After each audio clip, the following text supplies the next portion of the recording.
Greetings and salutations, loyal viewers of this channel. My name is Sean, and today we got to talk about what's happening in Washington, D.C., our nation's capital, because members of the DC community and a DC council person are actually calling for the National Guard to be deployed on DC streets, due in large part to the fact that it's become essentially a war zone.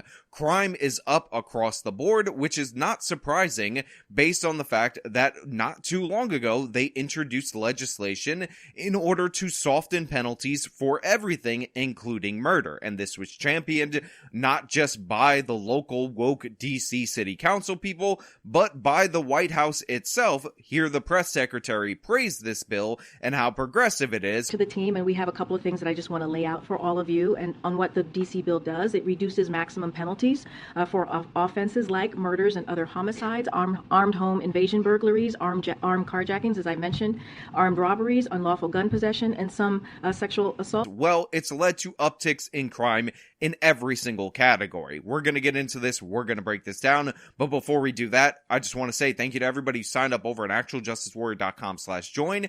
Give me the money. Give me the money. Okay? And thank you to the podcast listeners, Spotify, Apple, and Google's podcasting platform. There's a lot of pain in this community and a lot of frustration. Some DC leaders believe it's time to bring in the National Guard. They're saying this crime is out of control and it's time to call for backup. Say my son's name, Bernard Hodges! The mother of Bernard Hodges, the victim of the Good Hope shooting, is pleading on city leaders for change. So it's very important for people in these communities, in these left-wing communities that vote overwhelmingly majority Democrat, to be shown on TV, to have their messages heard when they realize that the soft on crime policies are leading to absolutely disastrous results, so that we can move forward and actually change what's going on in this country. So this mother lost her child. She wants people to say his name. Say my son's name, Bernard Hodges! The mother of Bernard Hodges, the victim of the Good Hope shooting, is pleading on city leaders for change. And I have to be perfectly honest, it is actually quite refreshing to see the say his name chant that we often have reserved for criminals that end up encountering the police, that Black Lives Matter, the organization, ends up lying about, in relation to victims of senseless gun violence from within this community, because this never gets the national attention that somebody like a Michael Brown, who is 100% in the wrong, would get by comparison. So I like that. I like that this tactic is being deployed right here, and I like to see people within this community come together, business owners, everyday citizens, victims, relatives, to try to produce a change, not just in terms of policy, but as we'll find out through the course of this segment, in terms of the culture of Washington, D.C. Community members, business owners, and church leaders stood by her side. And we're here today standing in solidarity, saying enough is enough. Good Hope Road was the scene of a triple homicide on Saturday. On Sunday, another shooting near Wilmington Place that left one man dead and another in the hospital. On Friday, a double homicide in Adams Morgan. Just listen to that. Just listen to those incidents that happened all over the weekend, this past weekend in our nation's capital. An area which, by the way, has so much money attached to it. Some of the richest zip codes are in Washington, D.C., due to the lobbyists, that just a few minutes away is a complete and utter war zone. And by the way, it's not just anecdotes, it's the statistics. So the DC Metro Police, which releases their murder numbers every single year and year over year, so we could see them up to date, has shown us that the amount of crime that has gone up in DC in terms of violent crime is up 37%. Now, homicides in particular went from 126 to 161, a 28% change. This is, by the way, on par with the escalation in murder that happened in this country during the year-over-year increase for the Black Lives Matter riots. But as you could see, sexual abuse up 19%. And by the way, we'll wait on the victimization surveys to figure out how bad that actually is. Assault with a dangerous weapon up 4%. Burglary, the only crime that appears to be down, is down 5%. But motor vehicle theft up over 100%. Theft from auto, which is car break-ins, just 1%. Theft overall up 25%. And as you can see, property crime overall is up 29% and total crime is up 30%. Now, very interesting to me for all the people who argue that these are all just innocent Aladdins stealing in order to, feed starving children, is the fact that our economic crimes, except for specifically theft, which by the way has a lot to do with the lack of prosecution of retail theft, are either down or in and around the same area. In terms of burglary, it's not happening as much in the District of Columbia, which you would expect if this was all motivated by economic desperation. Also, theft from auto, which would be car burglaries, is only up in and around 1%. So again, not a dramatic increase in that category, which is what you would expect if the criminals were homeless, if they were more desperate, and all that. Now, that doesn't excuse that. That doesn't make that acceptable, but it's just interesting that the statistics are showing us that violent crime in particular is up in Washington, D.C.,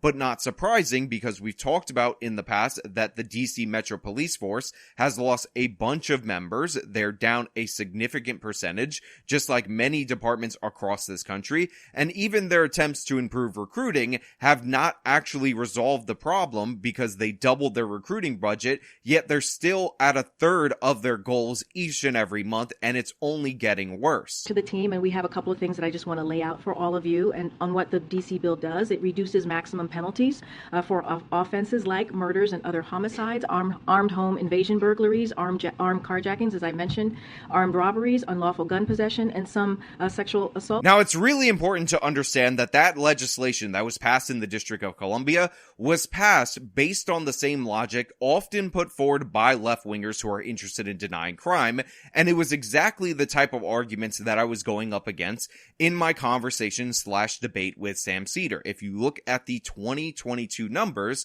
what you would have found out is that homicide was actually down 10% at that year, and these are the completed numbers from 2022. And DC politicians cited that decline and other declines totaling in about a 7% total decline in crime in the District of Columbia for a justification that it wasn't the reforms, that it was actually the pandemic that caused the crime spike, and that there was nothing to be worried about. However, when you pull back a little bit, when you look at what is going on in the homicide numbers in a 20-year trend, what you would find out, and this is exactly what I was pointing out to Sam Seder, to all these woke liberals who bring up the same exact counter explanation to me talking about the data, was that decrease was only slight and it was against a dramatic increase in homicides. Let's look at the numbers so you could see the fatal conceit of these policies. So from 2003, where they had 248 murders, you can see a pretty consistent, even though there's bumps along the way, decline in the homicide numbers in the District of Columbia. As you can see, in 2012, they actually had 88 homicides. That's going to be the best possible year. But then it starts fluctuating up and down here and there. But then there is a significant jump beyond the levels that were normal, even the highs over the last couple of years, the last decade, to 198 in 2020. Then it jumps again past the numbers that we saw in 2004 to 226. Then the decline in 2023 happens after that rate of increase. But as you can see, compared to the 166 number, the consistent number that we were seeing in the District of Columbia, they're still up about 40. So if you guys need this explained a little bit more simply to you, it's essentially like this. The so-called 10% decrease that we saw in 2022, which by the way is in and around 23 people for the District of Columbia, is still up 25%. So the net increase from 2019 is 25%, thus letting us see that homicide was elevated. However, they pulled the Sam Seder, looked at only the decline after the dramatic increase, and decided that, hey, everything was A-okay. So now we're starting to approach numbers that we haven't seen in the District of Columbia in the last 20 years in terms of homicide, because they took a little bit of a drop, an insignificant drop after a dramatic increase, and pretended it was an overall trend. Where have I heard this before? Even though clearly, if you look at this, the trend is upward. The trend is concerning, and you should be fighting back against it. Heard from the mother of Bernard Hodges. She says the community also needs to do a better job of speaking up when they see something. We need to stop being afraid of saying we're snitching. That word needs to go under the ground. Under the ground. We need to bury that word. There's no such thing as snitching. when you're trying to protect your community. Now, I love this sentiment from the mother right here. She says, we need to get rid of this stop snitching culture. It is not helping you. It doesn't help the community when you're protecting the worst actors and those who are killing other people within the community. That needs to be dismissed from the vocabulary.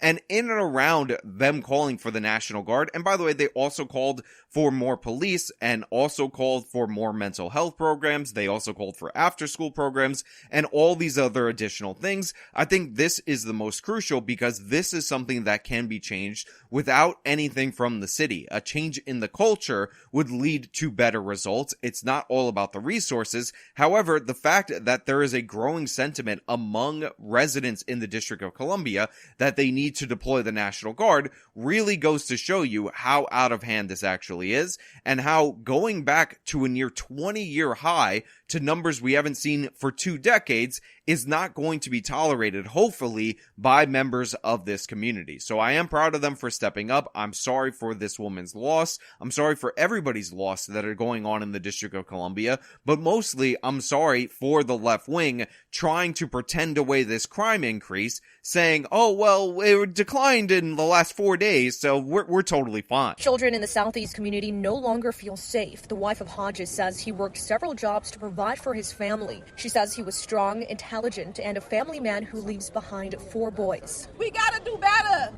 because I'm hurting. I'm hurt. And I'm trying to stay strong because he would want me to be strong, but I'm hurt. I have boys. I have 4 men I have to raise without a man in a house. And again, one of the things that you realize when you go through these stories is you have people trying to do the right thing. This woman was married. She had 4 children with her husband. He was working multiple jobs in order to support his family, and he gets gunned down, and now she's turned into a single mother raising 4 boys, and statistically, the outcomes for that are just not good. They ended up due to the fact that they allowed criminality to run wild, leading to a situation where a stable, functioning family unit was wiped out, and now we don't know the fate, potentially, of those 4 young men as they grow up. You had a guy doing the right thing, a statistical anomaly in black communities in the United States of America, and his life was ripped away from him due to the senseless violence, and more importantly, due to policies implemented by people who never have to face the consequences of those policies. The people like Sam Seder who do statistical manipulations would never live in any of these neighborhoods. They would try to avoid visiting them to the most extent humanly possible. They would never face the consequences of their criminality, and if they were confronted by a criminal, they would immediately demand the harshest consequences. If it was a member of their family, their spouse, they would lose their minds, yet they condemn their fellow citizens because it makes them feel virtuous rather than facing the realities of the crime spike. We have to fight back against it. It is a good sign when we see members of the community stepping up in this way. So rather than laugh at them, rather than declare you voted for this, or whatever nonsense people try to put forward, I think it's better to embrace these people, welcome them aboard, and start to work on the policies that will actually make the lives of the American people better. When we got Democrats on board for tough on crime legislation, by the way, led from the Democratic side by the current president of the United States, we saw a almost undisturbed 30-year decline in homicide and other violent crimes across this nation. This is what we can achieve on this issue if we work together. It's a foundational issue. It's a winning issue. So let's get to work trying to fix it. But hey, those are just my thoughts. Let me know your thoughts down in the comments below. If you like the video, show them by leaving a like. Subscribe for more content. Follow me on my social media. Support me via the support links in the description of this video. This has been me talking about the chaos in DC. Till next time.